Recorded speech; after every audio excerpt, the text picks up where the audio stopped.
we did a lot of analysis, and we got to this stage where I still had anxiety, but I read a quote one day and it said, "Jump and the net will appear." Oh my God, I love that. There's And a I'm lot a to be very said. logical person, and the Yeah. reality was the only thing I was fearful of was the unknown.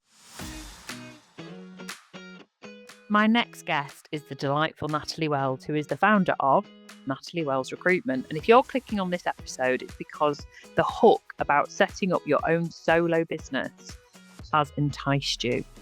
The narrative around recruitment success and founders launching to scale and sell is all too common. And with this delightful guest, we talk around why the narrative could and should change. She gives her amazing insights into how she has set up an amazingly profitable business that harmonizes around her whole life and how that you could do the same. So without further ado, let's jump in. This is Lysha Holmes and I'm your host on the Recruiters Recruitment Podcast. And I am so excited to welcome to our global community today somebody who I've had the absolute genuine joy to get to know through one of the other hats that I wear, which is as a co-founder of Women in Recruitment Leadership. She joined my community at the back end of 2025, and we have had some really great life conversations, actually, and I can't wait for you all to get to know her today. So without further ado, this is Natalie Wells, who is the founder of Natalie Wells Recruitment. Welcome to you today. How are you? Very well, thank you. Thanks for having me on. You are very welcome. I didn't even ask you this before we started recording. Have you done many podcasts before? I've been on about 3. Great. Okay. Well, you Yes. haven't been on this one yet. So No, welcome. and I got a feeling this one's going to be quite different. Oh, it's going to be very different. And anyone that's joining for the first time, actually, the reason it's different is that it's always totally unscripted. So I like to just get to know my guest, go with a bit of a flow, see where we end up. And I hope that you all enjoy listening on that basis. So I know who you are, but can you give us a bio as to what you do and how you ended up setting up your own business? Yeah, sure. So I'm in my 27th year of Wow. financial recruitment. I actually started in finance myself and realized I'd taken probably a bit of a wrong turn because I wanted a career that involved people more. So finance recruitment seemed like the obvious route. Started in London, and then moved out to the southwest, Wiltshire, um, about 20 odd years ago now, and had quite a lengthy career with big corporate, Michael Page. And once I started my family, after a few years, I made a decision to set out on my own and start Natalie Wells Recruitment as a solo. Um, well, this will be the 9th year actually, so Oh, wow. going quite quickly. Yeah, it does. It flies by. So I hope you have a very big personal celebration plan for 2027 when you turn 10. I'm going to have to get my head around that, aren't I? You are. It's amazing. That's fantastic. So what led you to set up on your own? Couple of things really. I was working quite rural markets, so my after I went on maternity leave, the office in Swindon closed, and the team were relocated to join the Bristol operation. But I Right. was still covering Wiltshire, Gloucestershire, and Somerset, so quite a bit of travel. Very rural, um, very rich with SMEs, and I was finding it wasn't conducive to family life. I was dashing up and down the M4 trying to get to nursery before pickup, that sort of malarkey. Oh. We have to remember this was pre-pandemic, so working Mhm. from home wasn't really an It option. wasn't it? Yeah, yeah, yeah. Very all about presenteeism.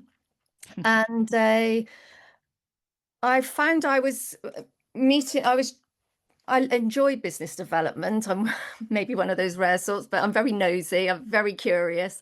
So I was doing a lot with owner managed businesses, sitting in front of them, probably an hour and a half, sometimes 2 hours, establishing the role they brought me in to recruit for, actually Mm. wasn't the role they needed. They were possibly on that cusp of needing either their first finance director, or if they've seen some significant growth and had outgrown that individual, they were then looking for perhaps their first very commercial strategic FD. Mm. However, in my old corporate environment, that subset sat with another recruiter. And so, cut a long story short, I would find that I was only working on about 15% of the jobs that I was generating. Uh, Okay. and I didn't feel that was in my client's best interest, because I built the rapport, they got to know, like, and trust me. And then I'm like saying, actually, thanks for bearing your soul. I now need to hand you over to someone else who actually, and we've all got our unique styles, and other people will have a very different approach. So that's when I decided to set up on my own to get equilibrium for my family. It was when my eldest was Love it. starting secondary school. Uh, Okay. Plus, I just felt really passionate about working with business owners. I could see they all were very consistent with the problems they were experiencing. Mm, They were yeah, becoming the bottleneck in their own business.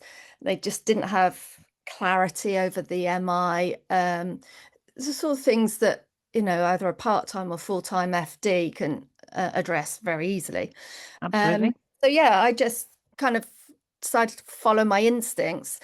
I mean, I'm making it sound quite airy fairy. I am ex-finance myself, so I didn't do this on a whim. I went and sought a careers coach, um, and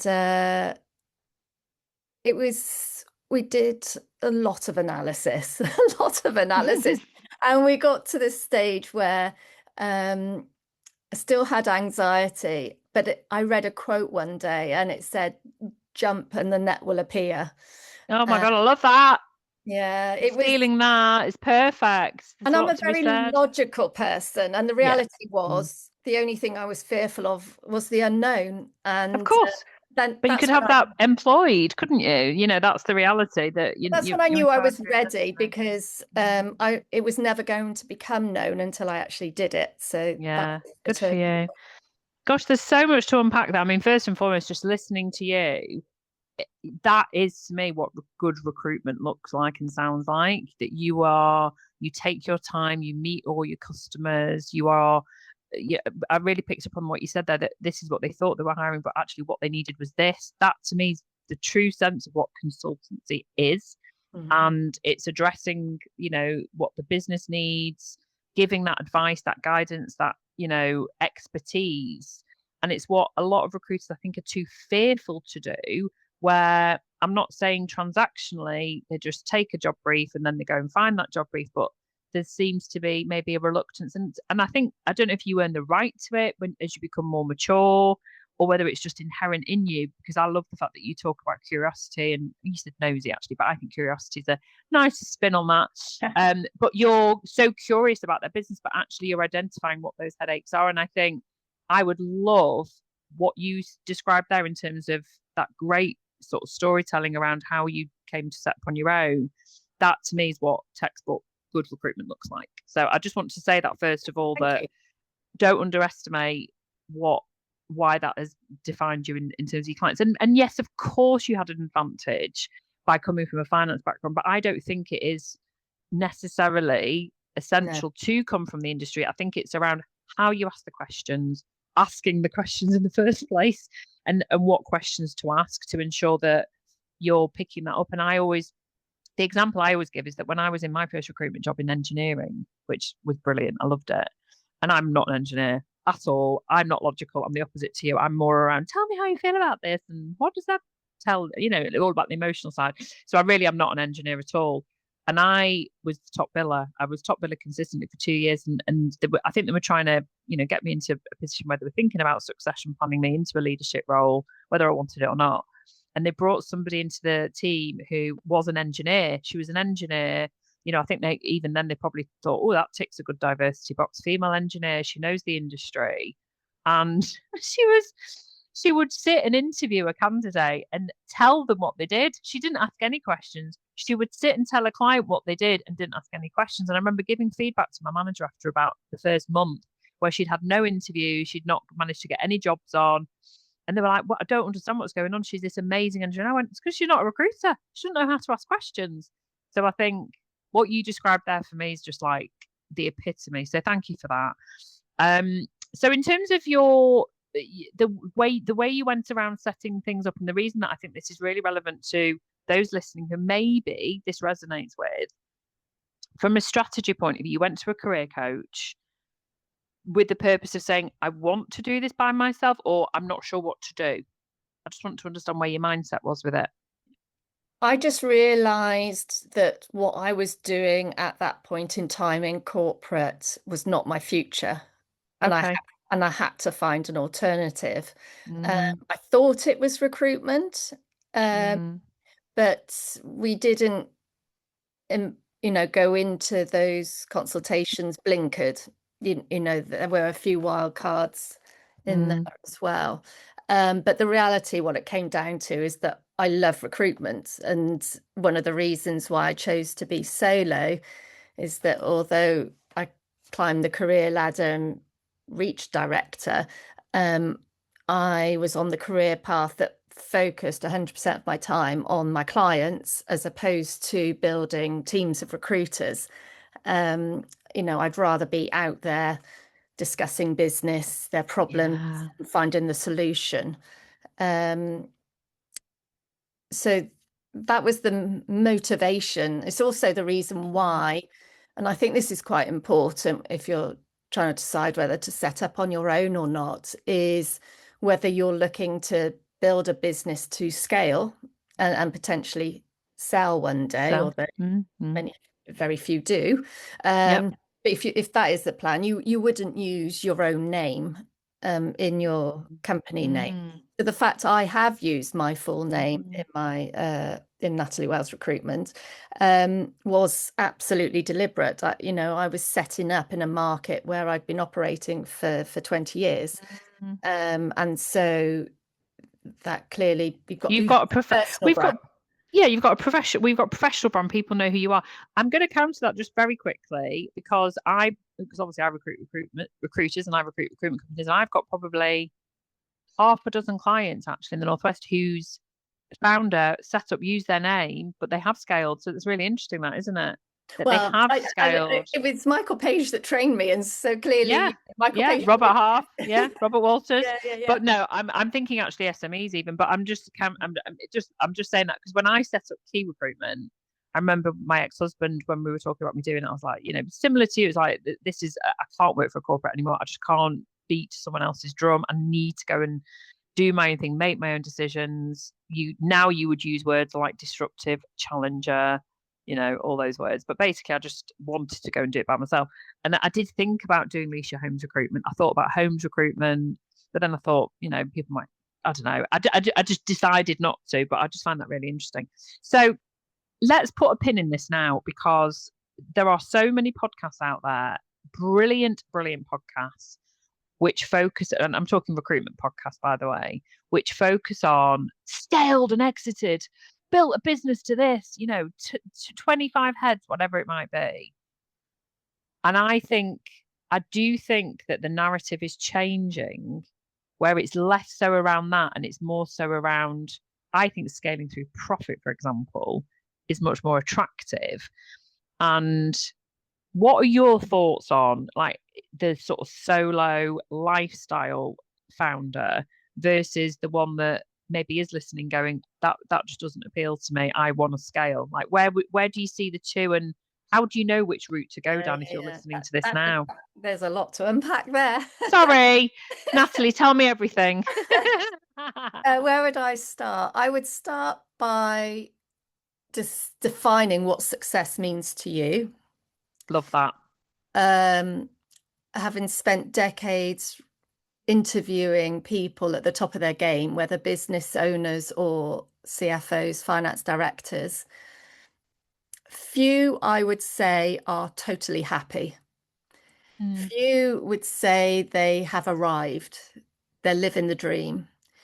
And when you dig into that, it's often because they've given up focusing on true balance in their life, whether that's um, relationships with family, friends, health is another big one. Um, and if you're singularly focused on scale or Mm. the what I think is a very old-fashioned view of what success is, and actually very male, I would say, Mm. uh, criteria, then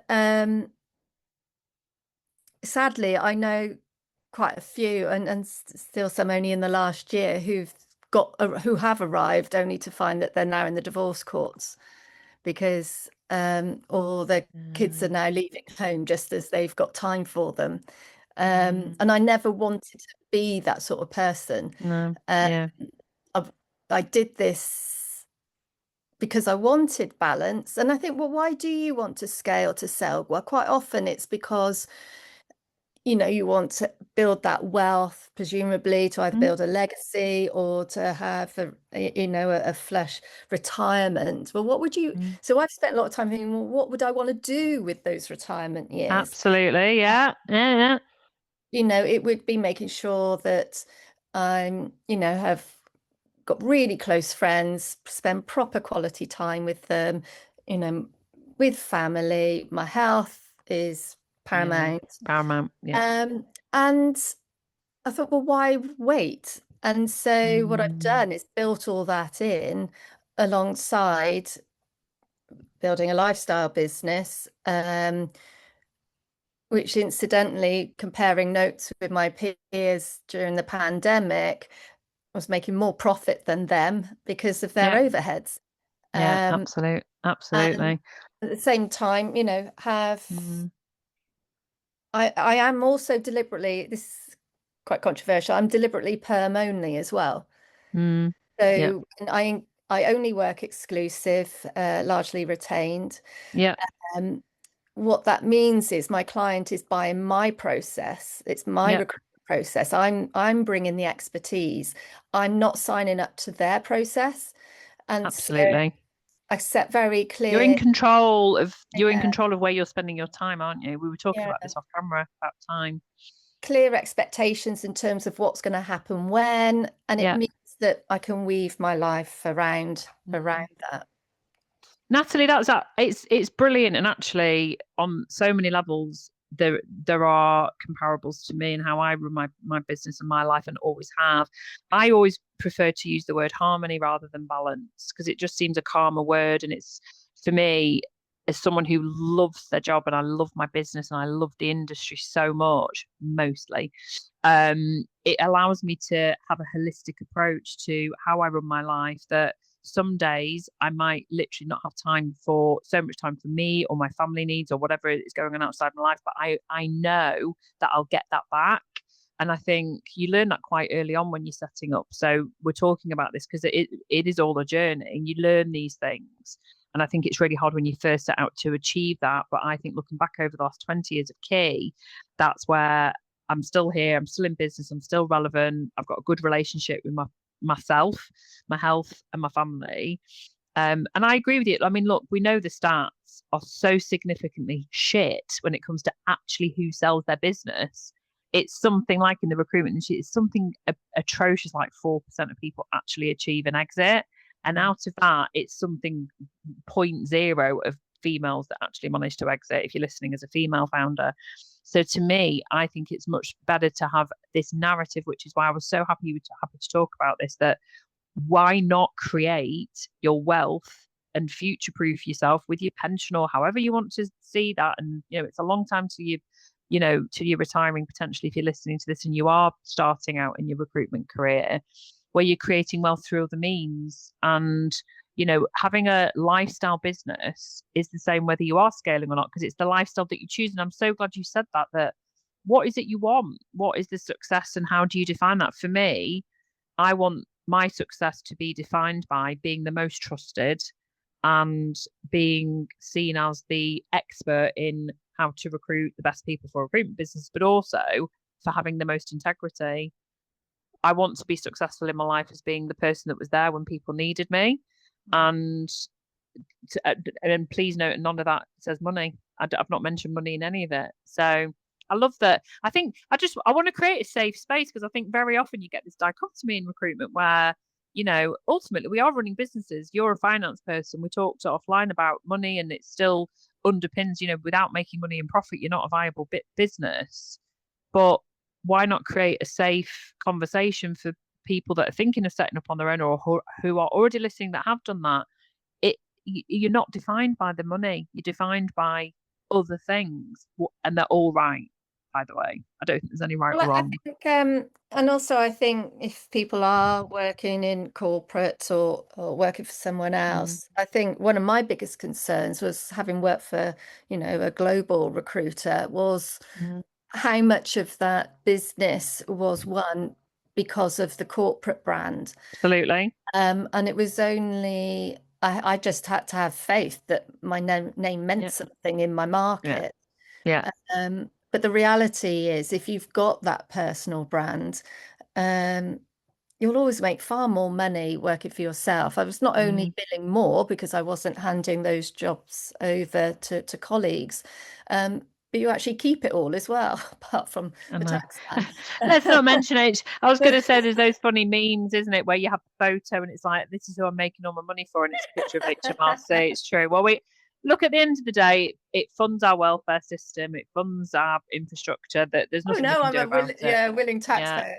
Just yeah. a Me, little me side too. note for that. I just wish they'd I get their know. act together. This week, Yeah. I've received an overdue bill from them, and a significant check at the same time. I'm like, well, which Okay. is it? Which is it? Well, would you just send the check, No, please? I know. But And I just the check. Never mind. get that cash this afternoon That's first. that's hilarious. I mean, this has been so refreshing, and I think for me, what you described there is personally sounds like my dream.